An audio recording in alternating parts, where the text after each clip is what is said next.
Kim Possible is a Disney animated show that was clearly inspired by James Bond, beginning in 2002. The main character Kim isn't really a spy, but a freelance adventurer with a website that promises that she can do anything. And she will often get pulled into dangerous and action-packed missions with her sidekick, Ron Stoppable.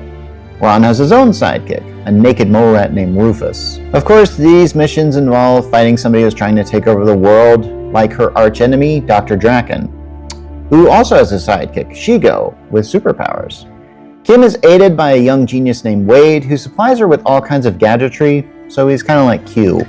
Now, Kim is still in high school and also a cheerleader, and she is the daughter of a brilliant scientist and a brain surgeon. Now, this isn't one of those shows where Kim leads this double life and has a secret identity. No, everyone knows what Kim does. If you're wondering why someone like Draken doesn't just show up at Kim's address and kill her while she sleeps, well, maybe it's against the rules? Yeah, this show has its own insane logic, but trust me, it works, and the humor sells it all the more. It isn't trying to take itself too seriously. The thing you realize about Kim is that even though her life seems exciting, she still struggles with teenage troubles like insecurity.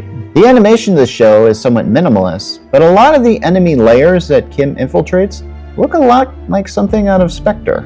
In addition to Draken, Kim has other villains like Senor Senior, who reminds me a lot of Scaramanga from The Man with the Golden Gun. He's just a rich guy with a private island that's bored all the time. There's also Monkey Fist and Duff Killigan, who are definitely more original material, nothing parodying Bond or anything. Kim had a lot of great adventures that last for 3 seasons and about 65 episodes, and at the time, Disney usually drew the line there. They intended to end the show with an hour-and-a-half long movie called So the Drama, which had Kim and Ron start to become more than friends. That movie has a say my name moment that is way better than the Walter White moment. Trust me. Now, there was a huge movement amongst fans to get Kim Possible back on the air, and it had one more season with Kim and Ron as seniors, and even ended with their graduation. This show is simply spectacular, and I've rewatched it many times. It ended in about 2007. In 2019, there was an attempt made with a live-action movie on the Disney Channel. I'm not going to say much about that, but this is an animated show that worked really well in live action.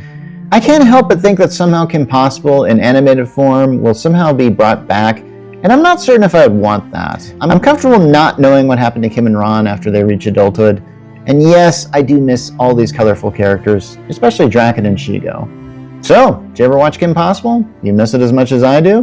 Go ahead and leave a comment here.